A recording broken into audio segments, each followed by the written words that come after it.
सोचो, एक तरफ उत्तर प्रदेश में सरकारी स्कूल में 47,000 शिक्षक पद खाली है और दूसरी तरफ लाखों युवाओं शिक्षक भर्ती का इंतजार कर रहे हैं।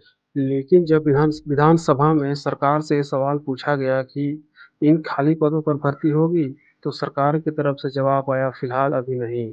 सवाल सिर्फ 46,944 पदों का नहीं, सवाल ये है कि जब पद खाली है तो भर्ती क्यों नहीं। मामला उत्तर प्रदेश विधानसभा में पूछे गए सवाल से जुड़ा हुआ है। उत्तर प्रदेश के शिक्षा मंत्री संदीप सिंह ने बताया कि परिषद में प्राथमिक विद्यालयों में सहायक अध्यापक की 46,944 पद खाली है, यानी आंकड़ा साफ है कि हजारों पद खाली है।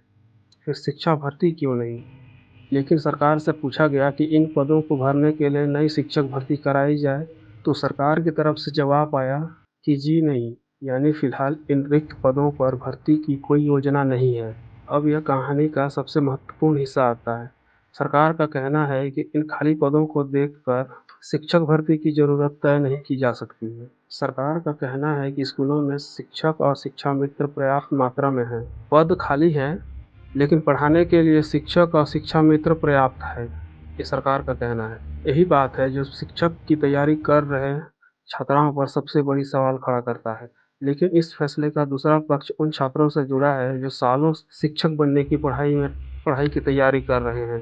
टीईटी और दूसरी परीक्षा पास करने वाले उन छात्रों को टीईटी और दूसरी परीक्षा पास करने वाले उन छात्रों को एक अवसर माना जाता है। विधानसभा में यही बताया गया कि 1 अप्रैल से 8 जनवरी 2026 तक 5,854 पद का चयन हुआ है, लेकिन इसके बावजूद 46,944 पद अब भी खाली है।